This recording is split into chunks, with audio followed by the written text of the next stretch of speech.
De compartirles la palabra de Dios. La palabra de Dios.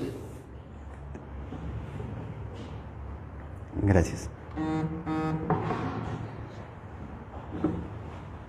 Que el Señor me pueda utilizar mis labios y que también, el Señor pueda utilizar su palabra para que les dé convicción en cada corazón que el día de hoy voy a compartir. Oremos para dar inicio. Padre Santo, amantísimo Señor, Dios de la gloria, gracias te damos, Señor, por esta mañana, por este día. Te ruego, Señor, que la predicación de tu palabra en este día, Señor, sea como tú mandas en tu palabra, y que también, Señor, tu palabra obra en cada corazón, les des convicción, Padre Santo. Por favor, Señor, te ruego, Padre amado, son palabras santas que voy a hablar, mis labios inmundos pero limpios por Cristo. Te ruego que tu Espíritu Santo me pueda guiar y también, Señor, en cada uno de los oyentes, Señor, pueda orar en su corazón conforme a la necesidad que tiene. Te ruego, Señor, que utilices mis labios y para que puedas hablar a tu pueblo. Te ruego, Padre Santo, en nombre de tu Hijo Cristo te pido. Amén. Amén. Amén, hermanos. Con la ayuda del Señor, amados hermanos, con la ayuda también de su Espíritu Santo, hoy día vamos a estar meditando en Lucas capítulo 9, versículo 23 al 26. Por ello, les pido que puedan abrir sus Biblias a Lucas capítulo 9, versículo 23 al 26. Vamos a tomar quizás de estos capítulo, de estos versículos, varios sermones, porque nos habla del Evangelio. El Señor Jesucristo nos está instruyendo en este capítulo, hermanos, en estos versículos que vamos a leer, el Evangelio. Pero también habla acerca de su misión en la tierra. ¿A qué es lo que vino? La enseñanza de este pasaje, amados hermanos, contiene lo esencial del Evangelio de Cristo. Porque también dijo, ¿no?, el Señor en Lucas capítulo 19, versículo 10, porque el Hijo del Hombre vino a buscar y a salvar lo que se había perdido. Esa fue su misión, amados hermanos. Esa fue su misión de nuestro Señor. Ese era su objetivo de venir a este mundo, a salvar a todos los que se habían perdido. Entonces, si esa fue su misión de nuestro Señor al venir a este mundo, amados hermanos, podemos preguntar algo. Entonces, ¿cuáles son los requisitos para aquellos que Él vino a salvar y que deben cumplir para ser sus discípulos? ¿Qué implica ser un discípulo de Cristo? Para ello, hermanos, en nuestro pasaje vamos a leer Lucas capítulo 9, versículo 23 al 26.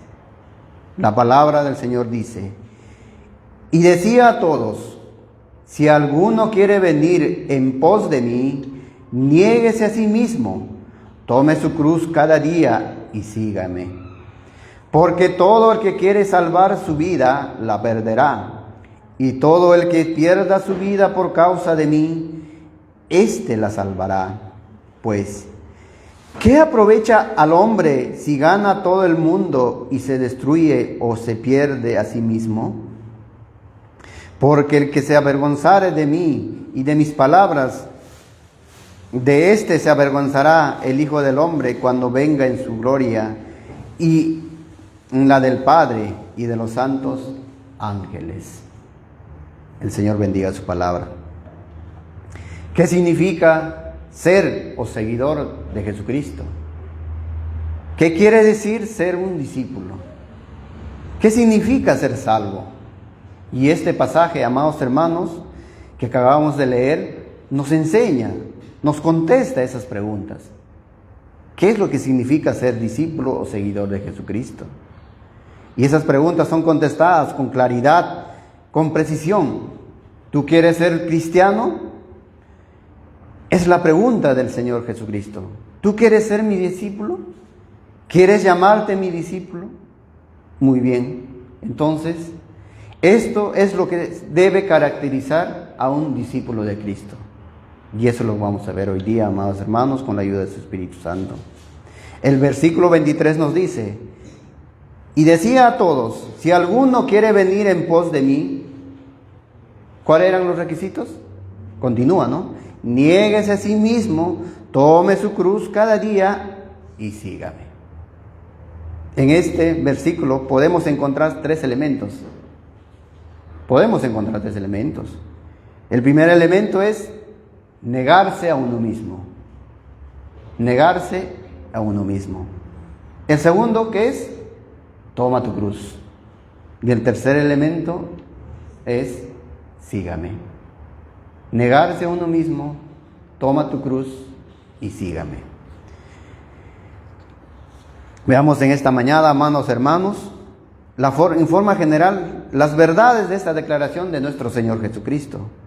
Y ya que es absolutamente vital que debemos entender lo que el Señor nos quiso decir con estas simples palabras, pero muy, muy importantes palabras también. Este es el Evangelio de nuestro Señor Jesucristo. Es el Evangelio de Cristo. Esto es lo que significa seguir a Cristo, amados hermanos. Es un Evangelio, creo que podemos darnos cuenta muy, muy rápido, amados hermanos, que es muy distinto a lo que estamos quizás o hemos escuchado en algún momento, o estamos acostumbrados a escuchar, o es popularmente, se enseña en muchas congregaciones. Se predica hoy. El Evangelio contemporáneo, ¿a qué apela? Apela a las necesidades, apela al ego personal, apela también, a mi yo. Eso es lo que apela. Es lamentable que muchas congregaciones en sus predicaciones apelan a ello. Y la mayoría de esos predicadores populares, se podría decir entre comillas, que en la iglesia de hoy escuchamos, esa proclamación de ese evangelio que promete. ¿Qué prometen? ¿Qué dicen? Ven a Cristo, te promete Cristo que prosperidad, salud, autoestima, todo ello, que básicamente es lo que ellos declaran y prometen. Pero en contraste, el Evangelio de Cristo, como hemos leído, que es: niégase a ti mismo, toma tu cruz y sígueme. ¿Acaso Cristo quiere que seamos sanos de nuestras dolencias? Ese es el punto principal de su Evangelio. Pero ojo, no estoy negando que hay sanidad, pero es en su sola potestad, en su sola voluntad, en su sola gracia. El Señor sana enfermedades, sana enfermos, pero no es lo principal de su Evangelio. El Evangelio es la salvación de nuestra alma. ¿Acaso Cristo quiere que seas feliz en este mundo? ¿Que tengas riquezas? ¿Que tu yo crezca? No, hermanos. Nosotros podemos decir que cuando abrimos nuestra Biblia y leemos lo que el Señor Jesucristo enseñó acerca del Evangelio, notamos, que su mensaje ha sido contrario, y podemos entender que es contrario a lo que se predica en muchas iglesias. Se podría decir iglesias entre comillas quizás. El Evangelio de la prosperidad va en contra de lo que el Señor ha enseñado en su palabra. El llamamiento al altar de decir, ven a Cristo que todos tus problemas se van a solucionar. Y muchos se acercan así, con esa confianza, pero pasan los días, pasan los meses, desesperados que sus problemas se vayan. No se van decepcionados, que han sido piedra de tropiezo para ellos. Si hubieran predicado lo que es el arrepentimiento de pecado, que es la salvación del alma, las cosas serían diferentes. Pero ¿qué buscan más eso? Que su sanidad, buscan su yo, sus necesidades, su salud. todas esas cosas buscan. Pero, amados hermanos, en contraste, ¿no? Vemos que el Señor predica un evangelio distinto. Entonces, el evangelio de Jesucristo no es un evangelio que apela a nuestras necesidades, no apela a nuestros deseos personales, ni a nuestra autoestima, sino que es un evangelio que demanda una negación personal, una negación de nosotros mismos. En otras palabras, podemos decir, ¿no? Debemos olvidarnos de nosotros mismos y obedecerle a Él. Obediencia. El evangelio del Nuevo Testamento, entonces, no es un evangelio popular. Muchos rechazan por ello.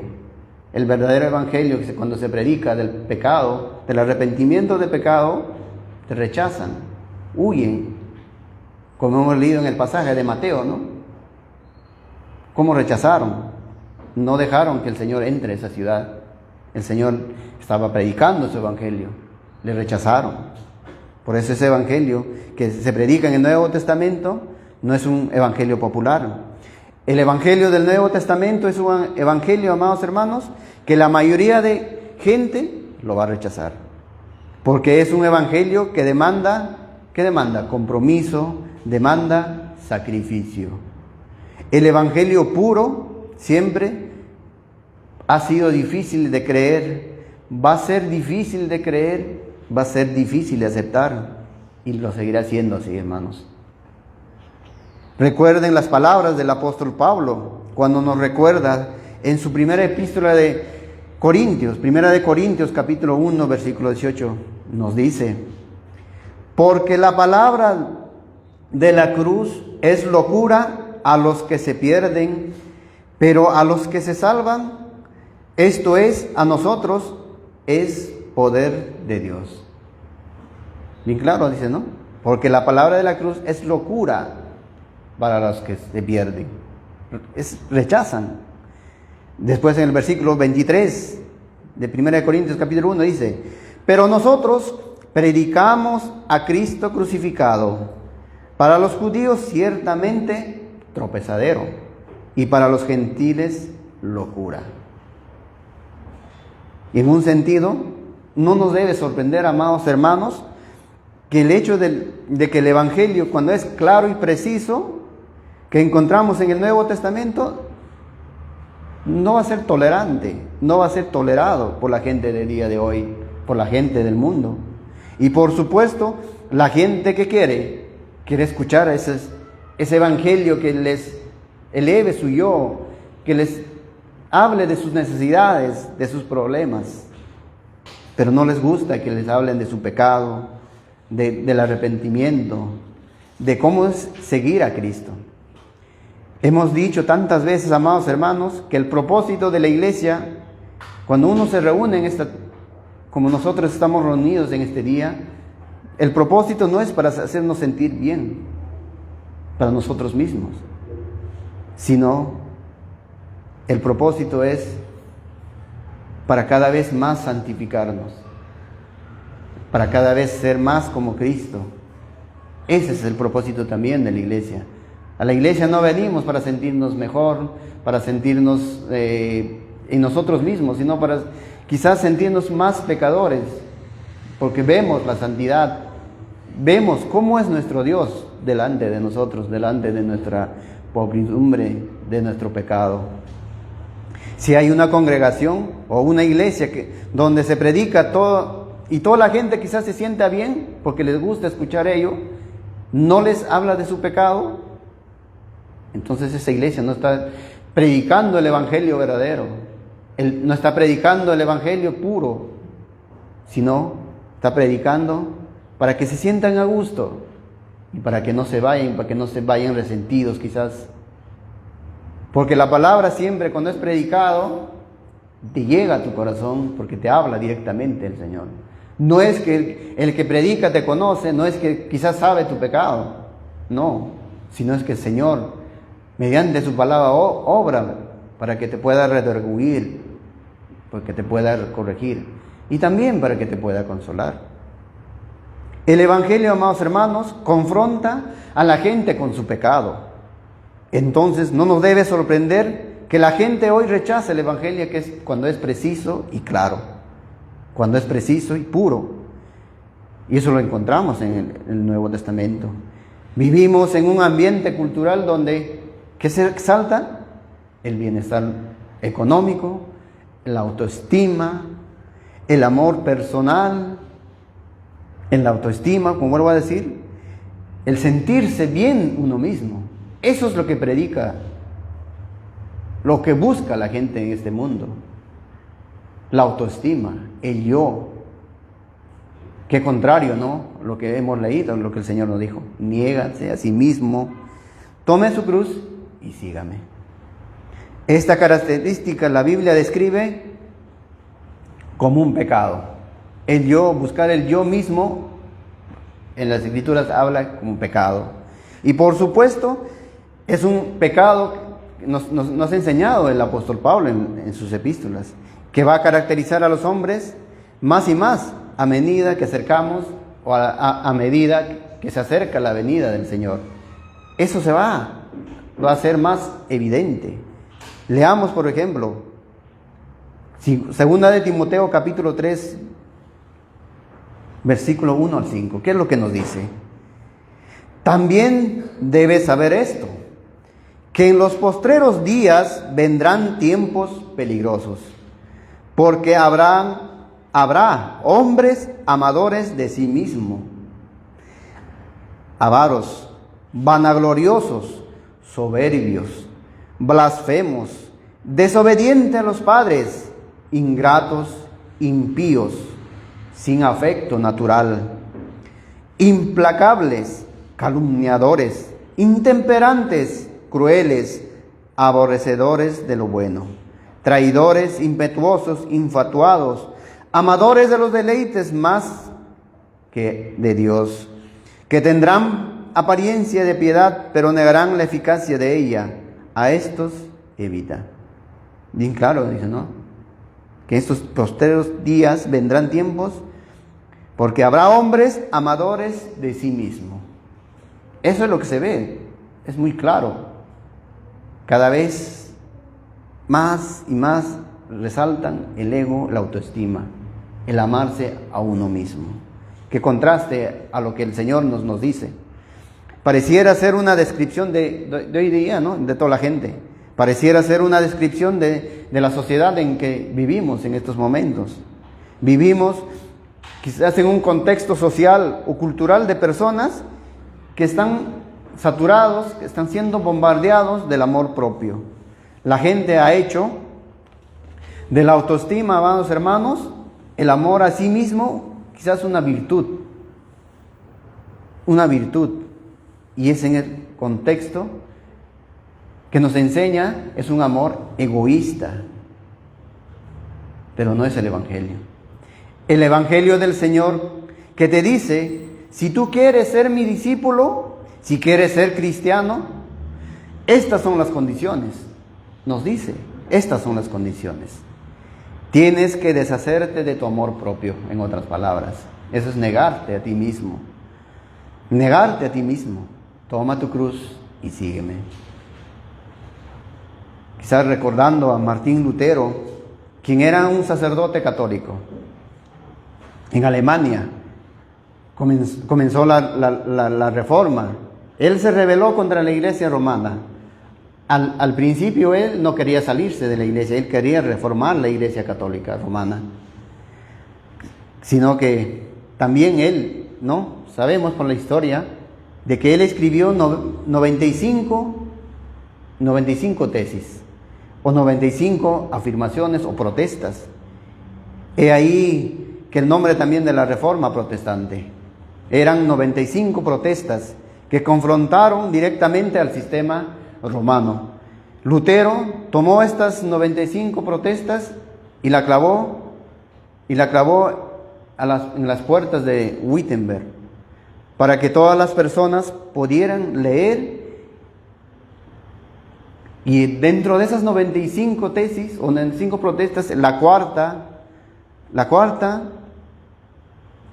es que afirma que tiene que ver con el corazón penitente. Nos habla de un corazón, o sea, nos quiere decir de que el que viene a Dios tiene que venir con un corazón penitente, y ese corazón va a recibir salvación. Lutero dijo, cuando un hombre viene a Dios debe caracterizarse por un aborrecimiento propio, debe aborrecerse a uno mismo, aborrecimiento de su propia persona. Lutero entendió ello. Lutero entendió correctamente la enseñanza del Nuevo Testamento, y es esta: el que aborrece a sí mismo es la característica esencial de un corazón genuino de un creyente. Un creyente verdadero se aborrece a sí mismo porque sabe su condición, cómo está delante de Dios, porque ve su pecado. Porque el que no se cree buena persona no va a ver su pecado, pero el verdadero creyente ve su pecado, por eso se humilla, es humilde y va con ese corazón penitente a Dios. Entonces Lutero confrontó el sistema católico, amados hermanos, que proclamaba una salvación por medio de obras.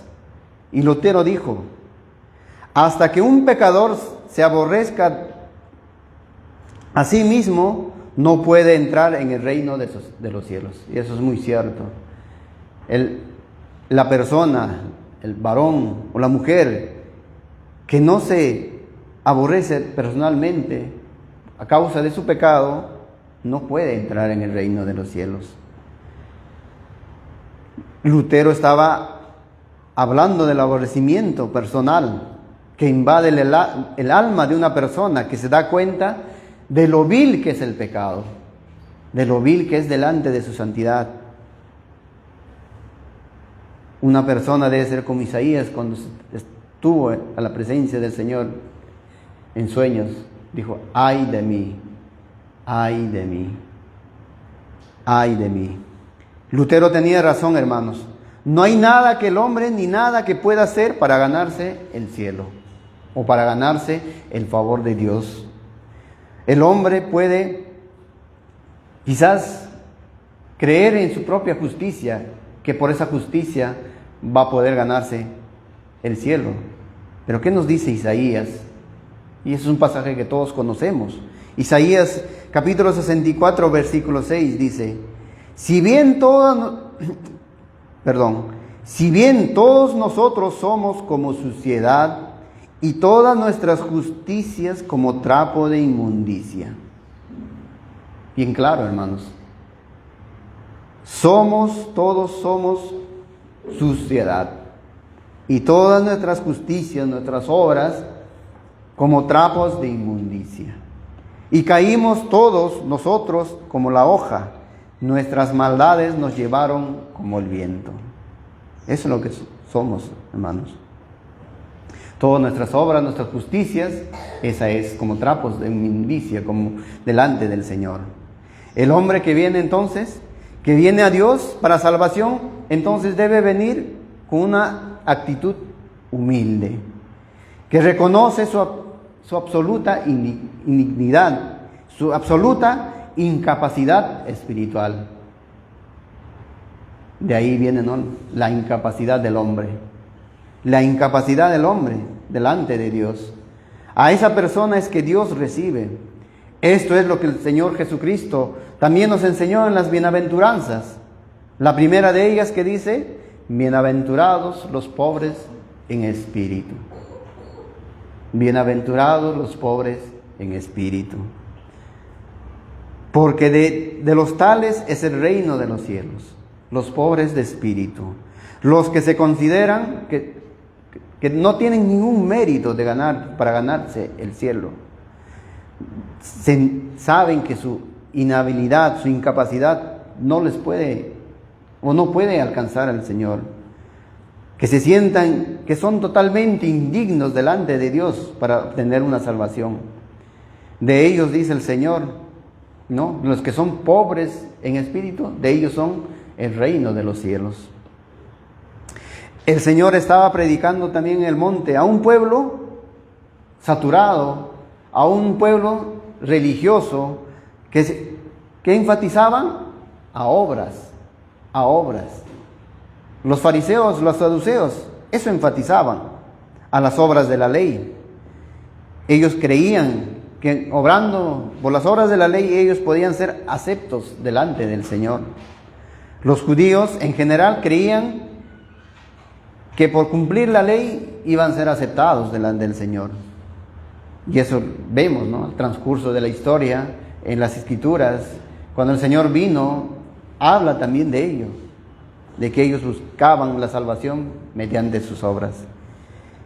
Esta era también la actitud del apóstol Pablo cuando aún no era salvado por el Señor, antes de conocer al Señor. Él era fariseo de fariseos. En cuanto a la ley, dice, irreprensible, intachable. Pero él llegó un día, ¿no? Cuando el Señor le salva de camino al Damasco, y ahí ve su verdadera forma, su yo o su situación delante del Señor.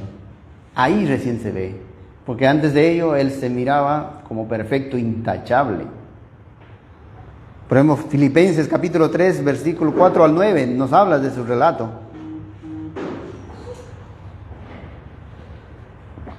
Filipenses capítulo 3, versículo 4 al 9 dice: aunque yo tengo también de qué confiar en la carne, si alguno piensa que tiene de qué confiar en la carne, yo más. Circuncidado al 8º día. Ahí está detallando supuestamente sus méritos, ¿no? Circuncidado al 8º día, del linaje de Israel, de la tribu de Benjamín, hebreos de hebreos. En cuanto a la ley, fariseo. En cuanto al celo, perseguidor de la iglesia. En cuanto a la justicia que es en la ley, irreprensible. Pero cuanto cosa eran para mí ganancias, las he estimado como pérdida por amor a Cristo. Y ciertamente aún estimo todas las cosas como pérdida por la excelencia del conocimiento de Cristo Jesús, mi Señor, por amor del cual lo he perdido todo y lo tengo por basura, para ganar a Cristo y ser hallado en Él, no teniendo mi propia justicia, que es por la ley, sino la que es por la fe de Cristo, la justicia que es de Dios por la fe. Pablo, todos sabemos, que era un religioso. Él dependía de sus méritos, de sus credenciales personales, supuestamente, para alcanzar salvación. Pero al darse cuenta, ¿no? Al darse cuenta, y este es el principio básico y fundamental para tener salvación, amados hermanos. Uno debe venir como una persona totalmente indigna. Pablo, todas las cosas que él creía que eran buenas para él, lo toma como indigno, como basura. Era pobre espiritualmente hablando.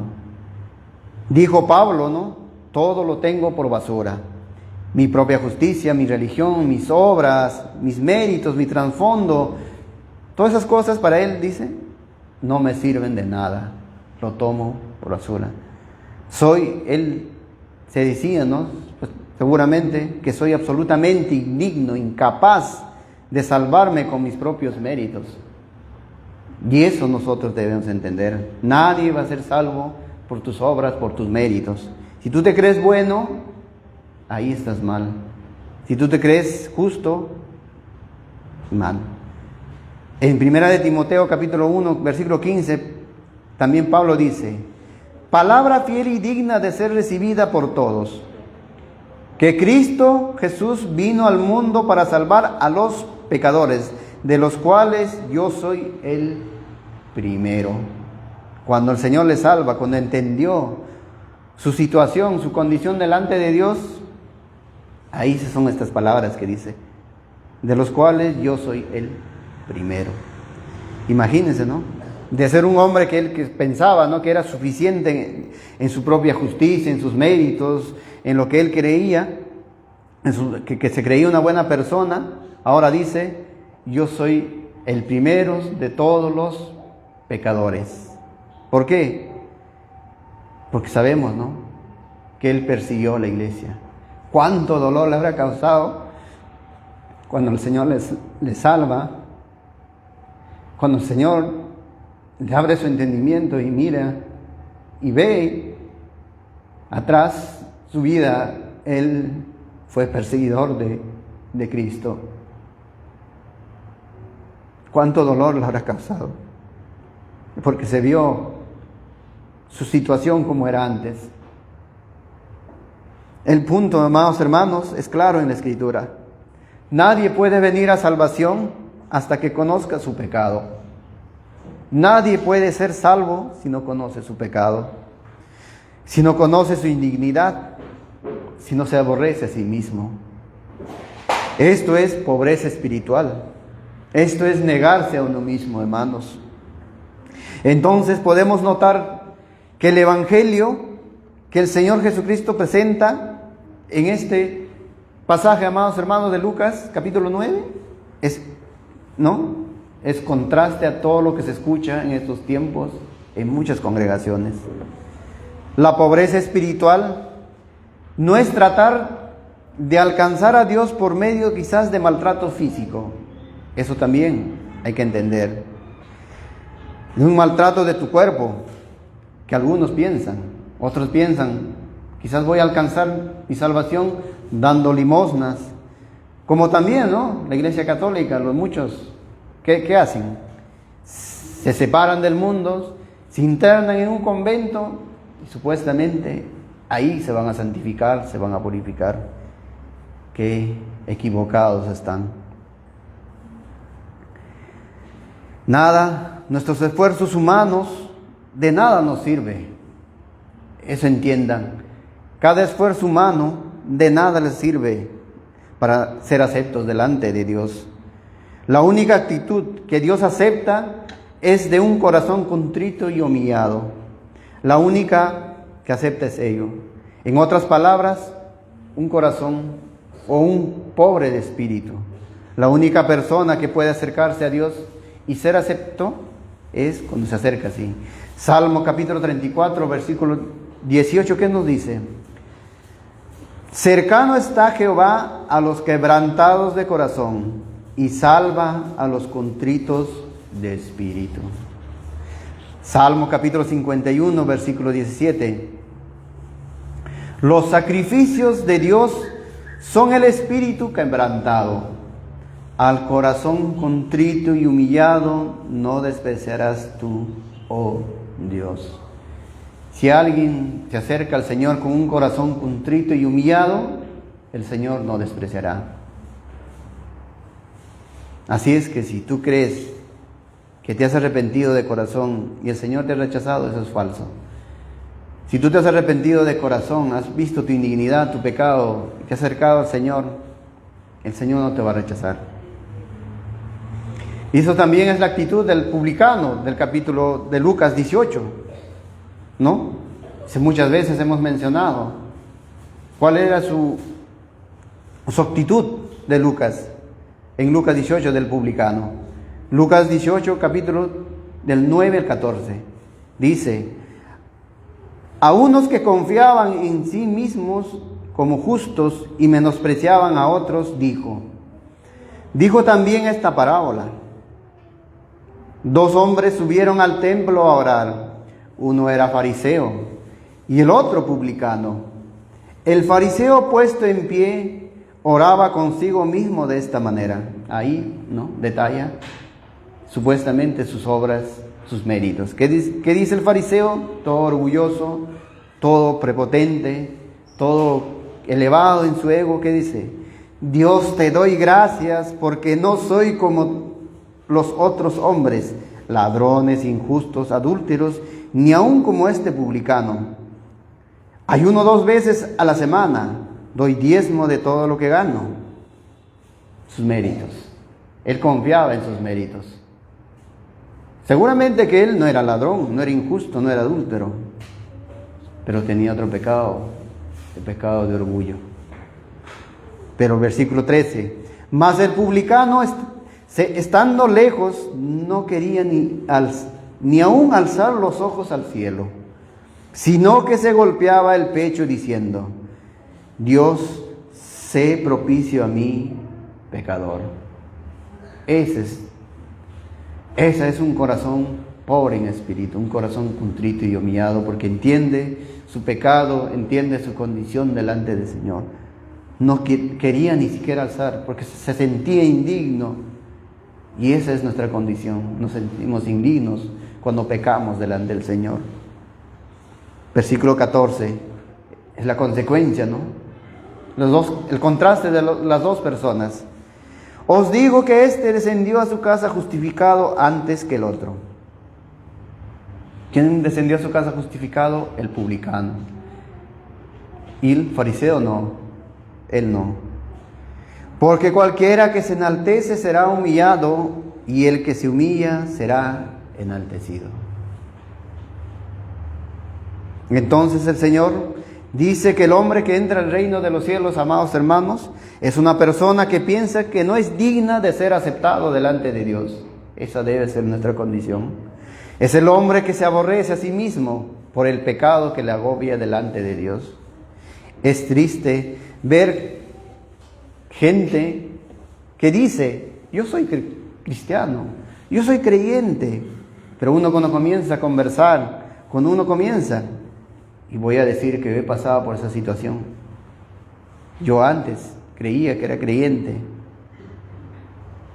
¿Por qué? Porque quizás me hicieron pasar adelante, me hicieron repetir una oración, y por esa oración yo me creía cristiano. Y eso se ve en muchas congregaciones. La oración del pecador. Le hacen repetir, alzan la mano, les hace repetir después de una predicación que a veces no es una predicación del Evangelio, sino una predicación de la prosperidad, de su sanidad. Y que les dice: pasa adelante. ¿Tú crees que el Señor puede obrar en tu corazón? ¿Tú crees que el Señor te puede dar riquezas? ¿Tú crees que el Señor te puede dar sanidad? Ven, entrégate al Señor. Haz esta oración, repite esta oración. Y muchos creen que son creyentes. Pero ni siquiera a veces, ¿no? Ni siquiera a veces que entienden su condición de su pecado. Esa es la condición que están muchos, lamentablemente. Pero el pecador que entiende su condición delante de Dios por su pecado es el hombre o la mujer que manifiesta arrepentimiento. Esa tiene que manifestar. Porque entiende que es pecador. Entiende que ha transgredido los mandamientos de Dios. Tanta gente hay hoy en día que nunca ni siquiera han sentido el menor dolor por su pecado, porque solamente le hicieron repetir una oración, nada más, y se creen creyentes. Un pecador no arrepentido no puede recibir salvación. Escuche bien, amados hermanos, amados invitados, oyentes. El Señor Jesús, hablando en relación entre el arrepentimiento y la salvación, en Lucas capítulo 13, 2, 3 dice: respondiendo Jesús les dijo: ¿penséis que estos galileos, porque padecieron tales cosas, eran más pecadores que todos los galileos? Os digo, no. Antes, si no os arrepentís, todos pereceréis igualmente. El que no se arrepiente de su pecado, perecerá igualmente. La relación entre el arrepentimiento y la salvación siempre están juntas. El versículo 4, 5 vuelve a agregar el Señor: o aquellos 18 sobre los cuales cayó la torre del Siloé y los mató, ¿penséis que eran más culpables que todos los hombres que habitaban en Jerusalén? Os digo, no. Antes, si no os arrepentís, todos pereceréis igualmente. Es el Evangelio que siempre el Señor ha predicado, el arrepentimiento de pecado. arrepentíos que el reino de Dios se ha acercado. Eso siempre ha hablado el Señor. En otras palabras, no hay salvación sin arrepentimiento, entiendan bien ello. Las únicas personas que se arrepienten son los que se consideran pecadores, los que reconocen sus pecados, su condición delante de Dios, su condición de un pobre en espíritu. Y ese es el mensaje del Evangelio. Lucas 24, el Señor instruye la gran comisión. Lucas 24, capítulo 24, versículo 47. El Señor le dice a sus discípulos: y que se predique en su nombre el arrepentimiento y perdón de pecados en todas las naciones, comenzando desde Jerusalén. El mensaje del Evangelio incluye arrepentimiento. Ustedes también se recuerdan, por ejemplo, Pablo, después de haber sido convertido allá en Atenas, cuando él predicaba a estas personas en Atenas, en Grecia, por ejemplo, en Hechos capítulo 17, versículo 30, dice: pero Dios, habiendo pasado por alto los tiempos de esta ignorancia, ahora manda a todos los hombres en todo lugar que se arrepientan. Otra vuelta, el arrepentimiento. El mensaje del Evangelio va a tener siempre este componente, el arrepentimiento. Este es el mensaje del Evangelio desde el comienzo, como mandó también el Señor, ¿no? Desde Jerusalén.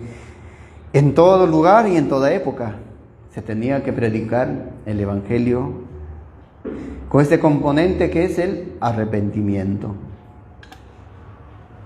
El perdón de pecados. Y esa manera de predicar sigue igual.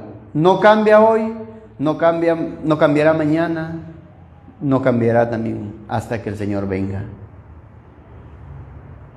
El mensaje del Evangelio de arrepentimiento, de perdón de pecados, siempre será el mismo. El mensaje nunca cambia, no puede cambiar. El Señor mismo dijo: yo soy el mismo, dice el Señor, ayer, hoy y para siempre. Los pecadores que son perdonados son los que ven a sí mismos se ven a sí mismos como miserables, indignos, y se arrepienten de sus pecados. Pero el arrepentimiento no es un esfuerzo humano en la carne para lograr ser aceptos delante de Dios antes de la salvación. No estamos hablando de eso. El arrepentimiento, así como el creer, es obra también del Espíritu Santo. Tenemos que entender también ello. Nos dice la palabra, ¿no? Es justamente que el Espíritu Santo convence de pecado al hombre o a la mujer, convence de su pecado y le mueve al arrepentimiento. El arrepentimiento y la fe son concedidos por Dios, solos por Dios, en el momento de la salvación. Hechos 11, por ejemplo, Cornelio y su casa llegaron al conocimiento del Evangelio y fueron salvados. Por supuesto, los judíos estaban sorprendidos porque Cornelio no era judío, era gentil.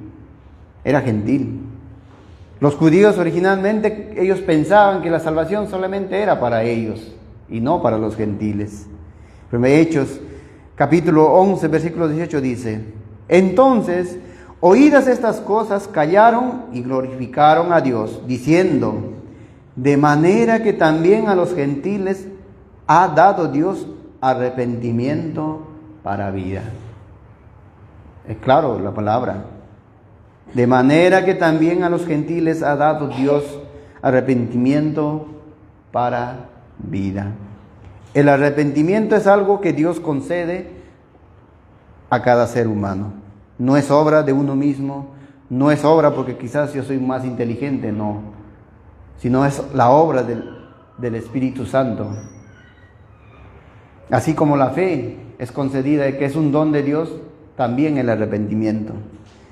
Esto sucede cuando el pecador es expuesta a la palabra de Dios y es el Espíritu Santo ¿Quién ilumina ese corazón? ¿Quién abre ese entendimiento? ¿Quién da nueva vida para que pueda entender? Y para que pueda reconocer su condición de pecado. Es el arrepentimiento, y por supuesto el arrepentimiento es el cambio de mente, de vida, de actitud, de voluntad. Afecta a toda la persona. El pecado, o el pecador que viene a Dios es una persona que se arrepiente. Y ahora, ¿por qué estamos hablando del arrepentimiento en el contexto de Lucas capítulo 23? Porque implícitamente, justamente es lo que el Señor habla en este capítulo, o en este pasaje cuando dice: el que quiere venir en pos de mí debe estar dispuesto a cambiar su vida. Un cambio de mente, de actitud. Debe estar dispuesto a negarse a sí mismo. Y en eso implica también el arrepentimiento. En otras palabras, aborrecerse a sí mismo por causa del pecado. Debe tomar la cruz. Y la cruz significa, ¿qué es la cruz, amados hermanos? Es un instrumento de muerte. El Señor Jesús está diciendo: debes de estar dispuesto a morir por mí, si es necesario. Y finalmente debes estar dispuesto a seguirme en todo lo que yo te mando. Eso implica el seguirle, guardar sus mandamientos, ser obediente a Él, lo que te manda en su palabra. El pecador que Cristo salva es el pecador penitente, el pecador que se arrepiente. El Señor Jesús justamente busca traer al pecador el conocimiento de que Él no puede salvarse a sí mismo. Eso es lo que busca el Señor.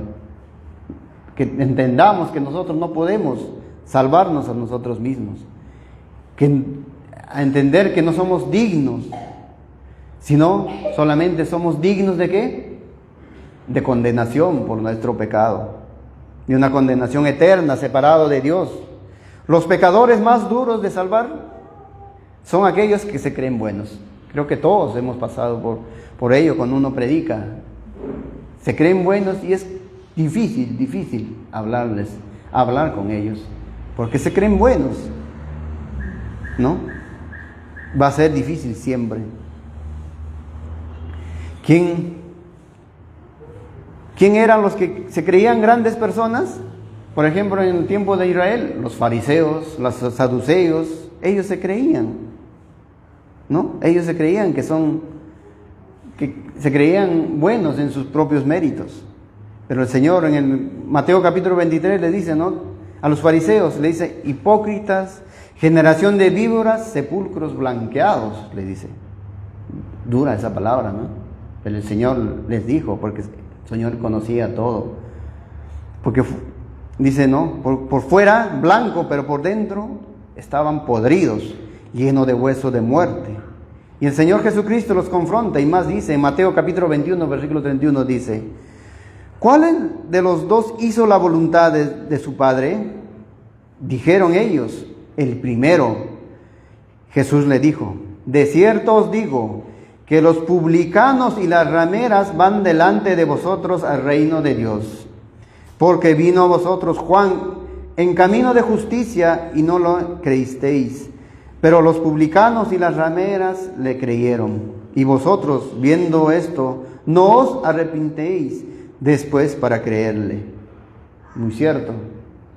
¿Quiénes son los que están delante, yendo a la presencia del Señor o están con el Señor? Son los publicanos, los gentiles, las rameras.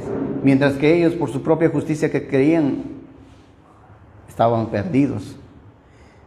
Estaban perdidos. El Señor Jesucristo les está diciendo que los pecadores más despreciados que eran de Israel, que eran los publicanos, las rameras, y Mateo era uno de ellos, que era un publicano, porque recaudaba impuestos. Ellos eran los peores pecadores, según los fariseos, los saduceos. Y es muy cierto, eran pecadores, eran los pecadores, pero también estaban en la misma condición. Pero el Señor les dice, ¿no? Ellos van delante de ustedes al reino de Dios. Lo que está diciendo es que uno que se cree bueno, es muy difícil que va a llegar al conocimiento de su condición de pecado. El que se cree bueno no va a entender que es pecador. Aquellas personas que han tocado fondo en su vida moral, en su condición, ellos son los que van a entender que son pecadores. Imagínense, ¿no? La reacción de estos religiosos. La ira se les encendió cuando el Señor les hacía ver su pecado, su condición, pero ellos no entendían. Pero su ira les creció. Vemos en los evangelios. Y esa consecuencia de su ira, ¿a dónde llevó? A la crucifixión de nuestro Señor Jesucristo. Lo mataron, lo llevaron a la cruz. El pueblo que le seguía, de un momento a otro, cambiaron. ¿Qué le dijeron? Crucifícale, crucifícale. El odio es algo increíble en la vida, en la mente de estos individuos. Y eso pasa también en estos tiempos. Hay personas que tienen un odio hacia los cristianos, hacia los creyentes, y te rechazan. Entonces, el principio de Lucas, capítulo 9, versículo 3, es básico para el mensaje del Evangelio. Si quieres seguir a Cristo, si quieres venir a Él, si quieres experimentar salvación, lo cual solo se encuentra en Él, entonces debes de estar dispuesto a aborrecerte a ti mismo. Entiendan muy bien. Aborrecerte a ti mismo, abandonar todo pecado por Cristo. Realmente el Evangelio es exclusivo. Es difícil de tolerar cuando uno lo entiende realmente. Es fácil, hermanos. Es difícil de tolerar para los que no creen, para los que se pierden.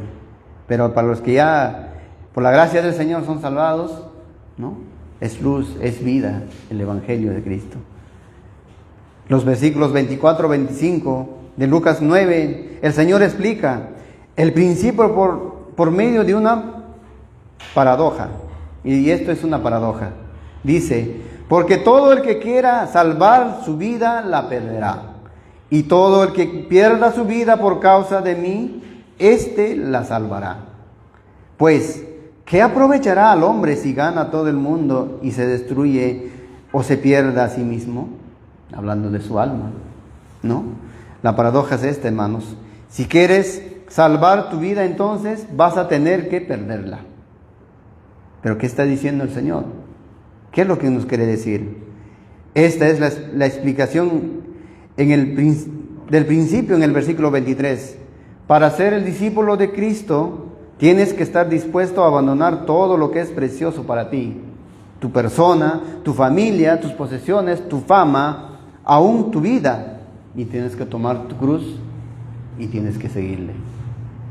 Eso implica ser discípulo de Cristo. Con ello no estoy diciendo que uno no tiene que trabajar, uno no tiene que generar ingresos. Pero si primero es ello, antes de que Cristo, ahí está el problema. Cuando tu mente o cuando tú mueras, te niegas a ti mismo, entonces ganas la vida. Cristo no está hablando de una vida física, no es una muerte física. Claro, en cierta manera también muchos creyentes han sido perseguidos y han muerto por Cristo, ¿no? Todos sabemos, todos los apóstoles han muerto perseguidos y de una manera horrible. Solamente Juan, el que murió por vejez. Pero los demás apóstoles, algunos seguidores también murieron horriblemente. Dieron su vida por Cristo. El Señor está hablando del alma eterna. Si quieres salvar tu alma eterna, entonces abandona todo lo por aquí. Eso es lo que es negarse a sí mismo. Eso es lo que está diciendo. Si quieres terminar en la eternidad, fuera de la presencia de Dios, lo que va a pasar con muchas personas es que lo que tienes que hacer es rechazarle a Él. Pero si tú quieres estar al lado del Señor, tienes que negarte a ti mismo. Entonces, si quieres ir al infierno, Abraza todo lo que tú tienes, abraza lo que te gusta, abraza este mundo, lo que te ofrece, lo que te gusta, abraza ello y lo que te va a ser garantizado es que vas a estar en el infierno eternamente, separado de Dios. Mateo capítulo 10, versículo 39, el Señor repite lo mismo y dice, porque todo el que quiera salvar su vida la perderá, y todo el que pierda su vida por causa de mí, éste la salvará. Pues, ¿qué aprovecha el hombre si gana todo el mundo y se destruye o se pierda a sí mismo? Juan capítulo 12, versículo 25, repite lo mismo. El que ama su vida, la perderá. Y el que aborrece su vida en este mundo, para vida eterna la guardará. Entonces Cristo dijo que el que quiere ser mi discípulo debe aborrecer su vida en este mundo. Esta frase sin duda es lo que movió también a Lutero, ¿no? Y a escribir la cuarta protesta, hablando de la penitencia. El que se acerca a Dios se debe aborrecer a sí mismo. Pero si tú estás lleno de amor propio, si buscas satisfacción personal, buscas tu autoestima, tus logros personales, tu prosperidad, si estás saturado en tus propias metas, quizás tus propias ambiciones, tus fantasías humanas, te encuentras entonces en un lugar peligroso. Estas actitudes son opuestas al aborrecimiento personal. Nos habla lo que nos habla el Señor, ¿no? El cual Él demanda de sus seguidores. El Señor demanda ello, el aborrecimiento personal, el aborrecimiento a uno mismo.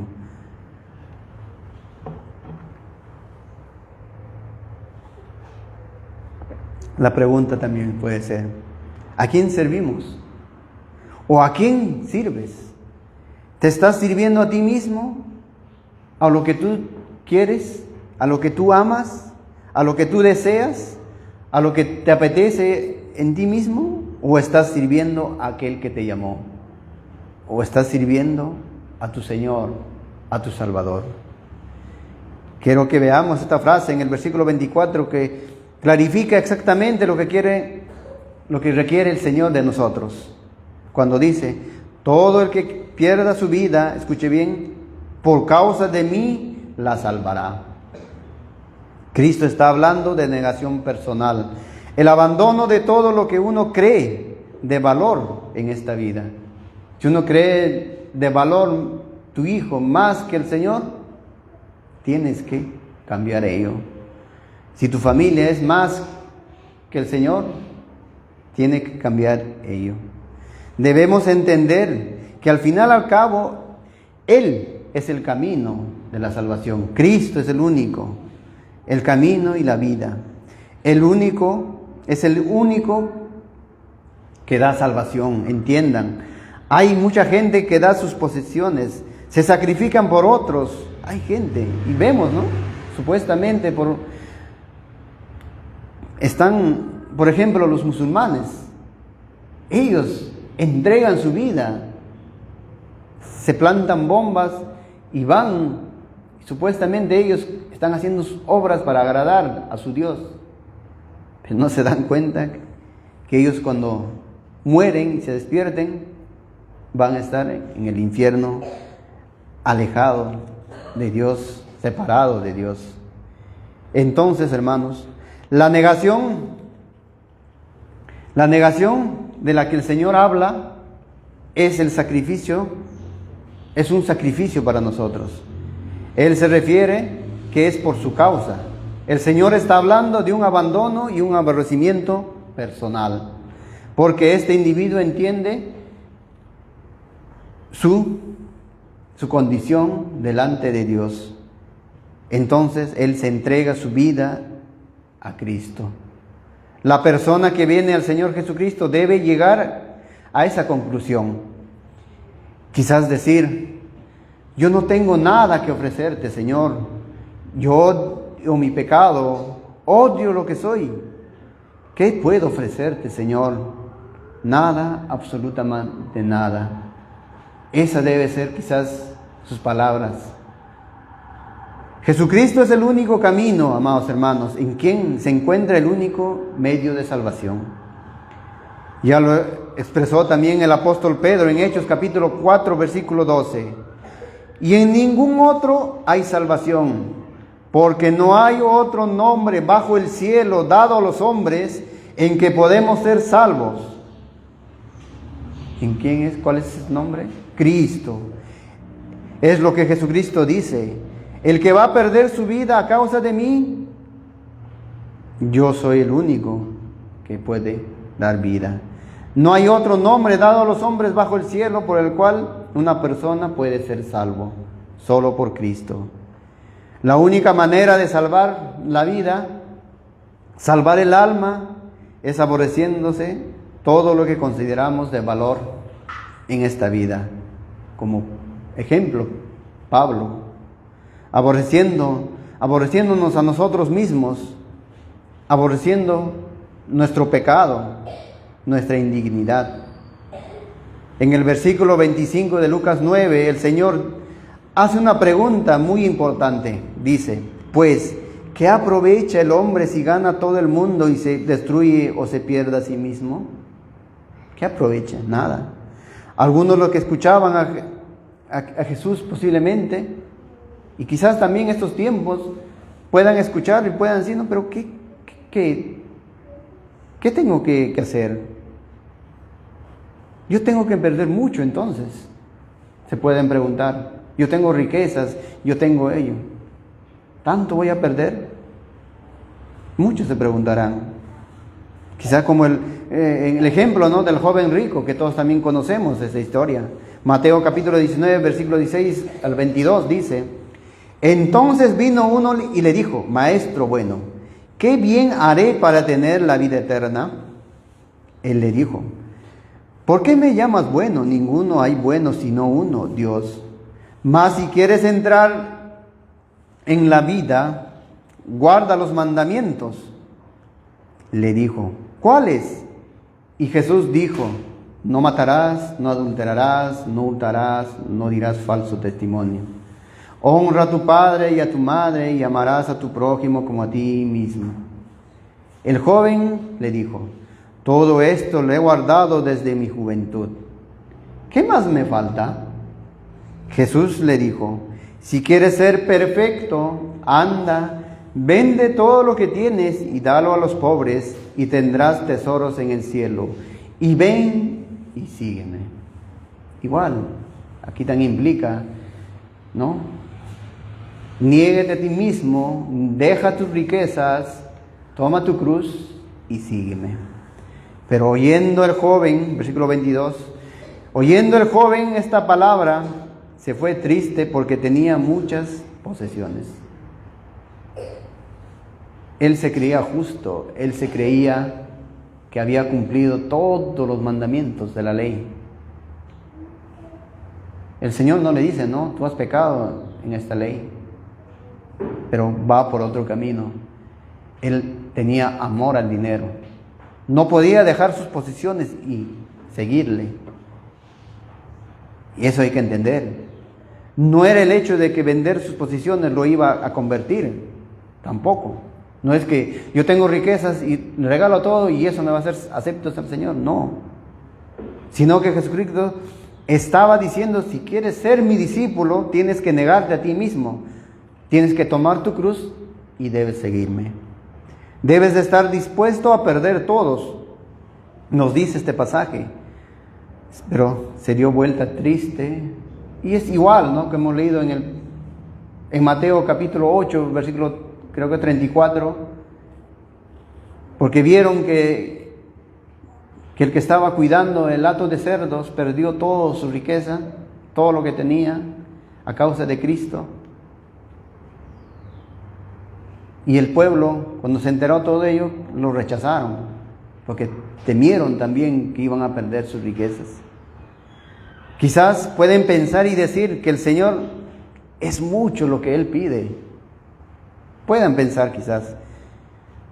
Supongando lo siguiente, ¿no? Hay un hombre que es dueño de todo lo que desea, todo lo que tiene, ha logrado quizás tener riquezas, fama, poder, prestigio, placeres, todo, ¿no? No le falta nada desde el punto de vista del mundo.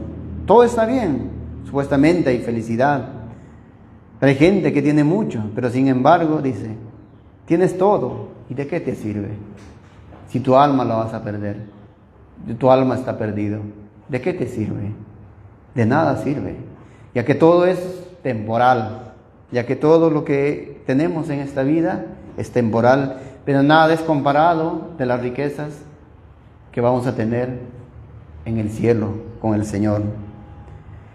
Entonces, hay que entender que el alma tiene un valor incomparable. Tiene mucho valor.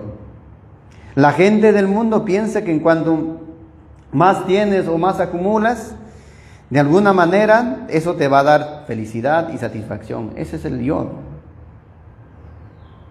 Ese es satisfacer, ¿no? Personal. Tienes que crecer. Por ejemplo, ahora que se ve mucho, ¿no? El desenvolvimiento, la liberación de la mujer, el feminismo. Eso es lo que busca. Crecer a la mujer, olvidándose del rol que el Dios ha puesto para la mujer. Pero entendemos que nada de ello te sirve, porque igual te vas o estás en condenación, perdido por toda la eternidad. Entonces, nuevamente la pregunta, ¿quieres seguir a Cristo? ¿Quieres que Él te salve? Si la respuesta es sí, entonces dice, ven, y el que viene a mí, no le echo fuera. En primer lugar, no te va a echar fuera cuando tú vienes en arrepentimiento, en humillación. Pero estas son las condiciones, también te dice el Señor. Niégate a ti mismo, toma tu cruz y sígueme. Y si te amas a ti mismo o buscas lo que el mundo te ofrece y te da, terminarás, ¿dónde? En una eternidad separado de Dios en el infierno, en una eternidad de tormento, porque perderás tu alma. En contraste, si aborreces o si te aborreces a ti mismo, reconocimiento que no hay nada en ti, sino que solo pecado, y te arrepientes y vienes a Él en fe, entonces ganarás tu vida. Es lo que dice el Señor. Este es el llamado a ser discípulo de Cristo, ¿no? Qué distinto, qué contraste al evangelio que se escucha en muchas iglesias. Espero, amados hermanos, invitados, familias, hijos, que este pasaje, que esta meditación en esta mañana les haya llegado al corazón, les haya hecho pensar, quizás les haya hecho reflexionar, les haya hecho meditar y también examinarnos a nosotros mismos como creyentes. ¿Dónde estamos con relación con Dios? ¿Qué tipo de discípulo estamos siendo? ¿Qué tipo de discípulo queremos ser? Reflexionemos también para nosotros mismos como creyentes. ¿Nos estamos negando a nosotros mismos? ¿Estamos tomando nuestra cruz? Meditemos en ello. Meditemos en ello. Oremos. Señor, Padre bendito, Dios de la gloria, Señor, realmente tu palabra, Señor, nos hace pensar muchas cosas, Señor. Señor, gracias te damos, Padre Santo, por hacernos recordar lo que significa seguirte, lo que significa seguirte, Señor. Nos cuesta todo en sí, nos cuesta todo.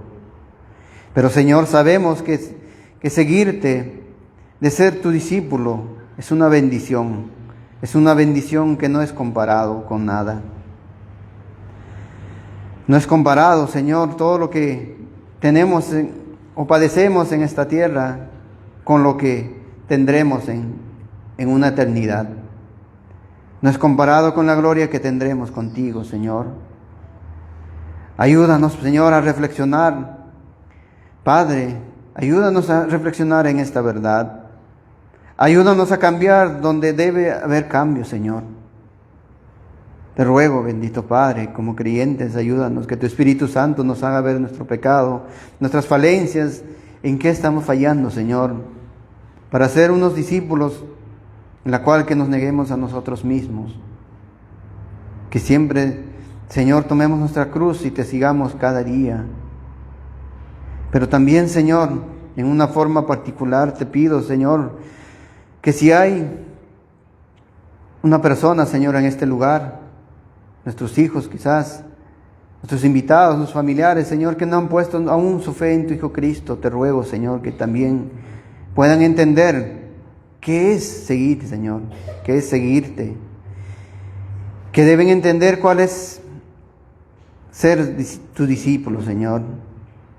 Te ruego, Padre Santo, puedas obrar en sus corazones, que tu palabra pueda hacer la obra para la cual tú has enviado, que se nieguen a sí mismos, que abras tu entendimiento, Señor, que les abras su entendimiento, que les hagas caer las vendas de sus ojos, que les concedas el arrepentimiento y la fe, que les concedas tu gracia de tu salvación, aunque no son merecedores, Padre Santo, pero tú a un corazón contrito y humillado no despreciarás.